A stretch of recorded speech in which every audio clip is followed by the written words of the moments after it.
Bonjour à toutes et à tous et merci d'être à nos côtés pour ce flash d'information.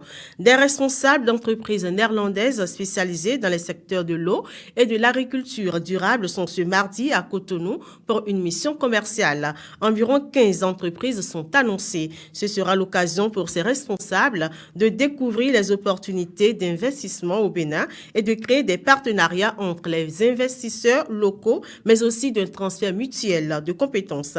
La mission dure 3 jours. Elle est organisée par l'ambassade du Royaume des Pays-Bas au Bénin en partenariat, entre autres, avec la Chambre de commerce et d'industrie du Bénin, la CCIB. D'après l'ambassadeur des Pays-Bas, Joris Juriens, il s'agit d'offrir au Bénin des solutions innovantes, inclusives et durables dans le domaine de l'agriculture, l'horticulture et l'eau. Hier, lundi 8 septembre, marque la pré-rentrée scolaire au Bénin. Dans plusieurs établissements, les enseignants et responsables pédagogiques se sont mis à pied d'œuvre pour préparer la reprise officielle des classes. Quelles sont les activités que prennent en compte cette période de la pré-rentrée? Éléments de réponse dans ceci. Nous avons commencé la pré-rentrée aujourd'hui. Les parents sont en train de venir. Viennent pour faire les inscriptions et l'admission des apprenants. Il y a d'autres qui viennent retirer les relevés de CEP pour aller inscrire leurs enfants au collège. Donc, c'est ça qu'on est en train de faire. Tout à l'heure, nous allons tenir le premier conseil des maîtres avec les collègues et nous organiser sur comment les activités vont se dérouler convenablement au cours de l'année scolaire pour que tout se passe bien.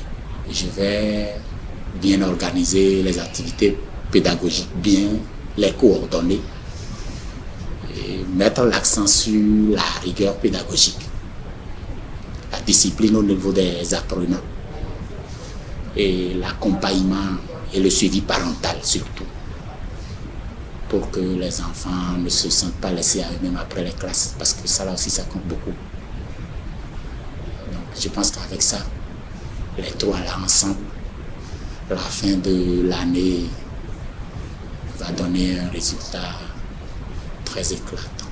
Je mettrai le paquet, mettrai les bouchées doubles pour que mon école donne 100% au CEP 2026. Et la performance dans les autres classes de CM jusqu'au CI soit quand même la meilleure.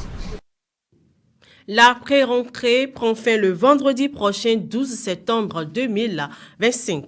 La phase des tests psychotechniques et de composition des épreuves écrites du concours de recrutement de 150 fonctionnaires des douanes est reporté à une date ultérieure. Selon le communiqué en date de ce lundi 8 septembre, signé par la directrice générale des douanes, Adidjatou Hassan, ce report vise à permettre à tous les candidats n'ayant pas pu se présenter aux épreuves sportives de le faire. Une session supplémentaire sera organisée à l'intention de ces candidats. Les modalités relatives à cette session seront communiquées à partir de demain, à partir de ce jour, mardi 9 septembre 2025.